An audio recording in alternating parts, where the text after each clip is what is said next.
अरे बच्चों नमस्कार। आप सभी का स्वागत है आपके अपने चैनल गोल्डन पाठशाला में। इस क्लास में हम लोग राष्ट्रीय आय एवं योग्यता आधारित छात्रवृत्ति परीक्षा 2022 का पेपर देखने वाले हैं। इसके अंतर्गत जो सामाजिक विज्ञान के 35 प्रश्न आते हैं उन पर चर्चा करेंगे आज हम इस वीडियो में। और जितने भी आपके क्वेश्चन हैं उसके अलावा हम कम से कम 20-25 क्वेश्चन आपको बताएंगे जो इसी से प्रश्न जो है आपके अगले पेपर में बनने वाले हैं।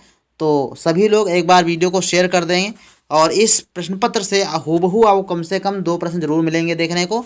तो आइए शुरू करते हैं, पहुंचते हैं सामाजिक विज्ञान के प्रश्न पत्र। तो बच्चों सामाजिक विज्ञान का पहला क्वेश्चन दिया गया है 126 नंबर। 126 नंबर प्रश्न कहता है कि हेरोडोटस कौन था। हेरोडोटस इतिहासकार था, वैज्ञानिक था, डॉक्टर था, दार्शनिक था। तो इसमें आपका फर्स्ट ऑप्शन सही हो जाएगा। फर्स्ट ऑप्शन इतिहासकार था। सामाजिक विज्ञान के प्रश्न पत्र में पूछा जा रहा है तो जाहिर सी बात है इतिहासकार ही होगा। तो ध्यान रखिएगा फर्स्ट ऑप्शन आपका सही है।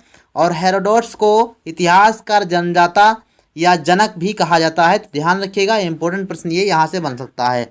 अगले आने वाले प्रश्न पत्र में यानी जो परीक्षा आपकी 13 नवंबर को होने जा रही है उसमें आपसे पूछ सकता है कि भाई इतिहास का जनक किसे कहा जाता है, तो हेरोडोटस हो जाएंगे। ठीक, तो फर्स्ट ऑप्शन आपका सही हो जाएगा। 127 नंबर प्रश्न की बात करेंगे तो अशोक ने अधोलिखित किस शताब्दी में शासन किया था।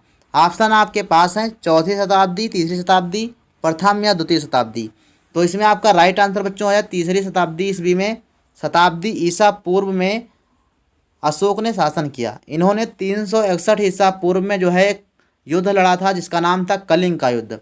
और इस युद्ध में भीषण जो है नरसंहार होने से इसका दिल जो है विचलित हो गया और ये अपने भविष्य में कभी भी युद्ध न लड़ने के लिए संकल्प ले लिया और बौद्ध धर्म को अपनाया। इन्होंने बौद्ध धर्म से प्रभावित होकर इन्होंने अपने पुत्र और पुत्री को श्रीलंका को भेजा बौद्ध धर्म के प्रचार प्रसार के लिए। तो इसको भी ध्यान रखिएगा, क्वेश्चन आपका पूछा जा सकता है। 128 नंबर प्रश्न दिया गया कि वाराणसी अधोलिखित किस महाजनपद की राजधानी थी। तो ये काशी महाजनपद की राजधानी थी। उस समय की बात है तो उस समय पूरा भारत जो था वो 16 महाजनपदों में विभाजित था, जिसमें से एक था काशी महाजनपद और इसकी राजधानी कहाँ थी, तो वाराणसी में थी। 129 नंबर प्रश्न की बात करेंगे तो भारत में व्यापार करने हेतु सर्वप्रथम अधोलिखित में कौन आया था। तो इसमें आपका राइट हो जाएगा बच्चों पुर्तगाली आया था। कौन आया था, तो वास्को डिगामा भारत आया था, पुर्तगाली था। और ये जो है 1498 ईस्वी में भारत आया था। तो इसको भी आपको ध्यान रखना है। अगला प्रश्न देखो दिया गया है 130 नंबर, ब्रह्म समाज की स्थापना अधोलिखित में किसने की थी। तो ब्रह्म समाज की स्थापना बच्चों की थी ना राजा राम मोहन राय ने। राजा राम मोहन राय ने क्या किया था, ब्रह्म समाज की स्थापना की थी। विवेकानंद ने क्या किया था, रामकृष्ण मिशन की स्थापना की थी। दयानंद सरस्वती की बात करें तो इन्होंने आर्य समाज की स्थापना की थी।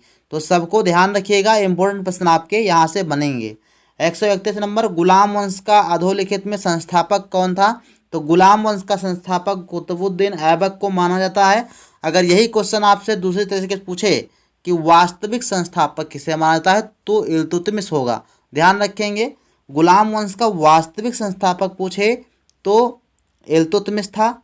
और अगर संस्थापक की बात करें तो कुतुबुद्दीन ऐबक था। ठीक, इन्होंने 2.5 दिन का झोपड़ा बनवाया था। ठीक, और कुतुब मीनार की शुरुआत की थी, नींव डाली थी, जो बाद में जो है इल्तुतमिश ने पूरा भी करवाया था उसको, कुतुब मीनार को। अगला क्वेश्चन दिया गया है कि ख्वाजा मोइनुद्दीन चिश्ती की दरगाह अधोलिखित में कहाँ पर स्थित है बच्चों। तो इसमें देखो राइट आंसर बच्चों हो जाएगा अजमेर। अजमेर में ख्वाजा मोइनुद्दीन चिश्ती की दरगाह स्थित है। ठीक, अगला निजामुद्दीन औलिया दिल्ली के थे। तो दिल्ली में जो है इनकी दरगाह बनी हुई है दिल्ली में निजामुद्दीन औलिया की बनी हुई है। तो ध्यान रखिएगा, ये दोनों जो है उस समय के सूफी संत थे। मध्यकालीन इतिहास में आप जब पढ़ेंगे कक्षा 7 की किताब में हमने आपको अच्छे से पढ़ाया है, आप लोग पढ़ लीजिए प्लेलिस्ट में जाके। और तो बच्चों 133 नंबर प्रश्न आपका दिया गया है, दिल्ली से दौलताबाद राजधानी अधोलिखित में किसने परिवर्तित की थी। तो इसमें आपका बच्चों राइट आंसर हो जाएगा मोहम्मद बिन तुगलक ने। दौलताबाद की जगह पर कभी कभी देवगिरी को भी दे देता है। तो देवगिरी इसका दूसरा नाम था, यानी पहले इसका पुराना नाम देवगिरी हुआ करता था और बाद में इसका दौलताबाद जो है रखा गया। तो ध्यान रखिएगा, इंपॉर्टेंट प्रश्न आपका यहाँ से बन सकता है। इसके अलावा मोहम्मद बिन तुगलक ने क्या किया था, दोआब में कर वृद्धि की थी और चांदी के स्थान पर मिश्र धातु के सिक्के चलाए थे और राजधानी परिवर्तन किया था। 3 काम इन्होंने किए थे और तीनों काम जो है असफल रहे थे। तो ध्यान रखिएगा, यही जो है इसके सल्तनत काल के विघटन का कारण भी बना था। 134 नंबर प्रश्न की बात करेंगे तो दिया गया भारत छोड़ो आंदोलन अधोलिखित किस वर्ष आरंभ हुआ था, तो 1942 में। ठीक, भारत छोड़ो आंदोलन 1942 में शुरुआत की गई थी इसकी। 135 नंबर क्वेश्चन की बात करेंगे तो करो या मरो का नारा अधोलिखित में से किसने दिया था, तो महात्मा गांधी ने करो या मरो का नारा दिया था। ठीक, सुभाष चंद्र बोस ने कहा था दिल्ली चलो। ठीक, ये नारा दिया था। अगला प्रश्न देखो 136 नंबर, पानीपत का प्रथम युद्ध कब हुआ था, तो 1526 ईस्वी में बच्चों हुआ था पानीपत का प्रथम युद्ध, और ये इब्राहिम लोदी और बाबर के मध्य हुआ था। और इसी युद्ध के बाद सल्तनत काल का अंत हो जाता है और मुगल वंश की नींव पड़ती है। 137 नंबर प्रश्न की बात करेंगे तो बौद्ध धर्म की नई शाखा महायान का उद्भव अधोलिखित किस काल में हुआ था, तो ये बच्चों हो जाएगा कुषाण काल से जो है मानी जाती है। कुषाण काल में महायान शाखा का जन्म हुआ था। कुषाण वंश में एक कनिष्क राजा हुए थे। कनिष्क राजा, इन्होंने जो है बौद्ध संगीत करवाई थी और उसी बौद्ध संगीत में बौद्ध धर्म की 2 शाखाएं बन गई थी, हीनयान और महायान। तो इनको आप ध्यान रखिएगा। 138 नंबर की प्रश्न की बात करेंगे तो लिखा है जीएमटी दिया गया है यहाँ पर। तो जीएमटी से तात्पर्य क्या है, तो इसमें आपका हो जाएगा ग्रीनविच मीन टाइम। ठीक, तो सेकेंड ऑप्शन आपका राइट हो जाएगा। 139 नंबर प्रश्न की बात करेंगे, दिया गया है चंद्रमा के अध्ययन को क्या कहते हैं, तो सेलेनोलॉजी या कास्मोलॉजी या आर्योडोटोलॉजी या प्लेनेटोलॉजी। तो इसमें राइट आंसर बच्चों हो जाएगा सेलेनोलॉजी। फर्स्ट ऑप्शन आपका सही हो जाएगा। 140 नंबर प्रश्न की बात करते हैं तो क्षेत्रफल की दृष्टि कोण से सबसे बड़ा देश कौन सा है, सबसे बड़ा देश कौन सा है, तो रूस है। ठीक, रूस देश क्या है, रूस देश है सबसे बड़ा देश। ठीक, इसमें और भारत का स्थान क्या है, तो भारत का स्थान 7वां देश है, 7वां सबसे बड़ा देश है भारत। 141 नंबर प्रश्न की बात करेंगे, चावल का सर्वाधिक उत्पादन कहाँ पर होता है, तो इसमें बच्चों राइट आंसर है चीन में चावल। ध्यान रखिएगा, चीन चावल। और चाय का जो है उत्पादन सबसे शुरुआत जो हुई थी वो चीन में हुई थी, चाय की शुरुआत। ठीक, यानी चाय पीना सबसे पहले कहाँ के लोगों ने शुरू किया था, तो चीन के लोगों ने। 142 number, world wide life fund WWF की स्थापना कब की गई थी, तो इसमें बच्चों राइट आंसर हो जाएगा 1961 ईस्वी में की गई थी। 143 नंबर प्रश्न की बात करेंगे, निम्न में से कौन सा देश सार्क का सदस्य नहीं है, तो सार्क का सदस्य नहीं है वो है आपका बच्चों सिंगापुर नहीं है सार्क का सदस्य। बाकी भूटान, नेपाल, मालदीव ये सदस्य हैं। 144 नंबर प्रश्न की बात करेंगे तो इसमें दिया निम्न में से यूरेनियम का सर्वाधिक उत्पादन देश कौन सा है, तो यूरेनियम सर्वाधिक जो है कनाडा में उत्पादित होता है। तो फर्स्ट ऑप्शन में राइट हो जाएगा। यूपी के जितने भी बच्चे हैं ध्यान रखेंगे, ललितपुर जो है इसका, ललितपुर में जो है यूरेनियम उत्पादित होता है। ठीक, ध्यान रखिएगा, यूपी में ललितपुर में यूरेनियम उत्पादन होता है। 145 नंबर प्रश्न की बात करेंगे, दिया गया क्षेत्रफल के दृष्टिकोण से भारत का सबसे बड़ा केंद्र शासित निम्न में से कौन सा है, यानी कौन सा राज्य है, तो 145 नंबर का जो राइट आंसर बच्चों हो जाएगा आपका थर्ड वाला, अंडमान और निकोबार द्वीप समूह। ये कई द्वीपों का समूह है, इसलिए इसका क्षेत्रफल बड़ा हो जाता है। 146 नंबर दिया गया है, पश्चिम बंगाल राज्य की सीमा कितने देशों से के संपर्क में आती है, तो एक दिया गया है, 2, 3 या 4, तो 3 देशों से पश्चिम बंगाल राज्य की सीमा 3 देशों से मिलती है। ठीक, अगला प्रश्न देखो, दिया गया है कौन से वन खारे पानी में जीवित भी रह सकते हैं, उष्णकटिबंधीय वर्षा वन, उष्णकटिबंधीय पतझड़ वन, पर्वतीय वन या मैंग्रोव वन। तो इसमें आपका बच्चों हो जाएगा मैंग्रोव वन जो होते हैं वो आपके खारे पानी में जीवित रह सकते हैं। और ये मैंग्रोव वन कहाँ पाए जाते हैं, तो ये पाए जाते हैं सुंदरवन का डेल्टा जो आपका है वहाँ पर पाए जाते हैं, सुंदरवन के डेल्टा में। ठीक, ध्यान रखिएगा।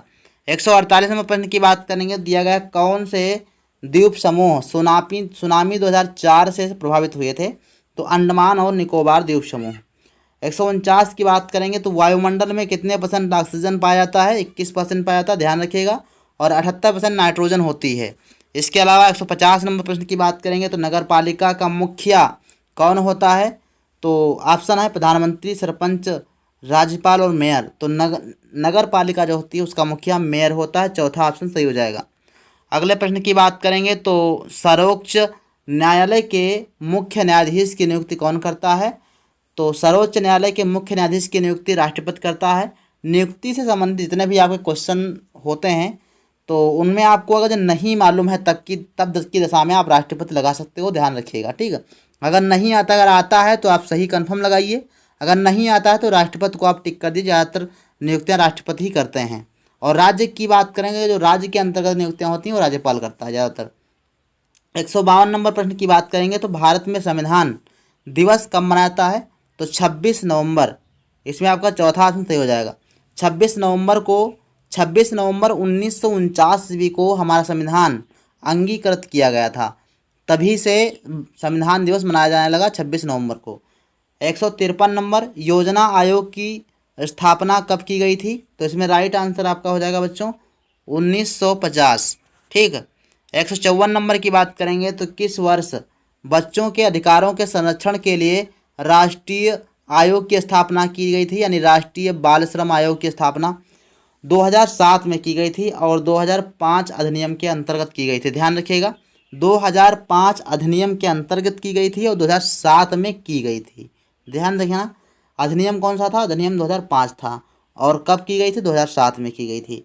155 नंबर प्रश्न की बात करेंगे तो दिया गया है भारत के संविधान के किस अनुच्छेद में अस्पृश्यता का वर्णन है? यानी इस जो है अनुच्छेद के अंतर्गत अस्पृश्यता का अंत कर दिया गया था, यानी छुआछूत का अंत कर दिया गया था।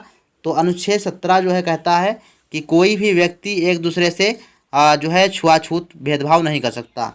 156 नंबर प्रश्न दिया गया भारत का संविधान कब लागू हुआ था? तो 26 जनवरी 1950, सभी को मालूम है।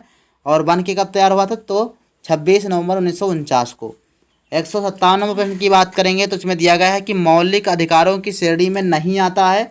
तो शोषण के विरुद्ध अधिकार, संवैधानिक उपचारों का अधिकार, सांस्कृतिक तथा शैक्षिक अधिकार और संपत्ति का अधिकार।